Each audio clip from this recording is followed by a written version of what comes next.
Bon matin chez vous, Coach Israël pour ajouter un plus à votre motivation et libérer votre potentiel. Devenir une personne d'influence. En fait, le succès n'est pas accidentel, mais le succès est intentionnel. Personne ne s'est jamais réveillé en train d'écrire une lettre et puis s'est retrouvé en train d'écrire un livre. Ceux qui ont écrit des livres avaient l'intention d'écrire des livres.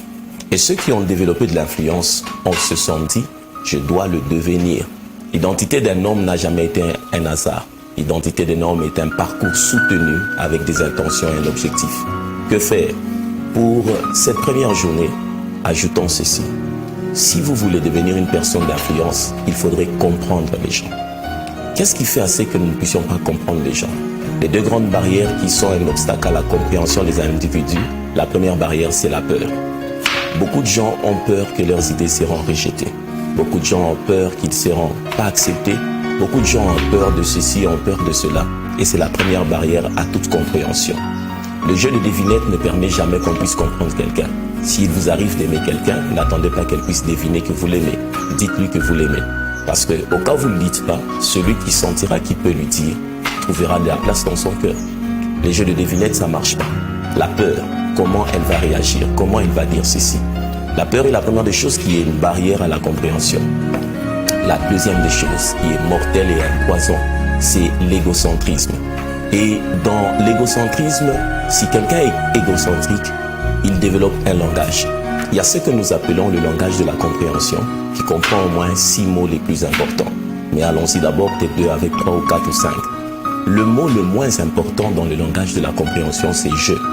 Lorsque tu commences à travailler pour que les gens te comprennent et que tu puisses avoir de l'influence sur leur vie, n'utilise pas souvent « je ». Je. Que tu sois en politique, en affaires, pasteur, prophète, évangéliste, docteur, enseignant. Lorsque vous voulez que les gens vous comprennent et que vous puissiez avoir de l'influence sur les gens, le mot le moins important, c'est « je ». Le mot le plus important, c'est « nous ». Et le deuxième mot le plus important, c'est « merci ». Quand on apprend à commencer à dire merci aux autres, on commence à trouver de la place dans leur cœur. Et les 2 mots, les autres les plus importants, c'est « tout est pardonné ». Tout est pardonné. Quand vous apprenez à pardonner les uns les autres, vous commencez à avoir de l'influence dans leur vie. Et la suite, les autres mots les plus importants se forment de cette manière. Votre opinion compte. Votre opinion compte. Ce sont des phrases simples, mais lorsqu'elles sont glissées dans une conversation, elles trouvent le cœur et elles ont raison d'être. Votre opinion compte. Et laissons de côté le vocabulaire de la compréhension avec ces quelques mots, mais j'y reviendrai demain.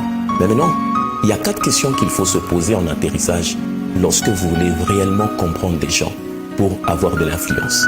La première des choses, c'est d'où ils viennent. On ne peut jamais aider quelqu'un au-delà de l'environnement d'où il sort.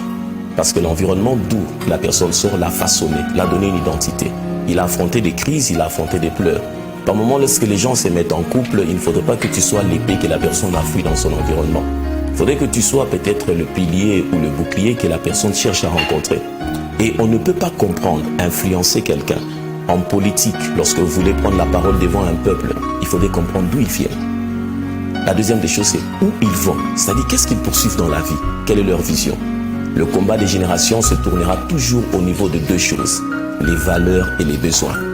Quand on n'a pas compris les valeurs et les besoins des gens, on ne sait pas les aider parce que les valeurs et les besoins déterminent la vision.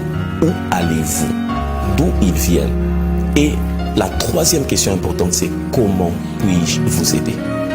Maintenant, pas demain. Comment puis-je vous aider maintenant? Séance tenante. Comment puis-je vous aider maintenant? Ce sont les 3 questions fondamentales à se poser lorsque vous voulez comprendre réellement quelqu'un, d'où il vient, où il va et comment puis-je l'aider maintenant. Si vous ne vous posez pas cette question, ça sera un discours en l'air, ça sera un projet qui ne va pas trouver le but de sa raison. La peur, l'égocentrisme, développez le langage de la compréhension et posez-vous ces questions. Je reviens demain avec d'autres mots. Bon matin chez vous.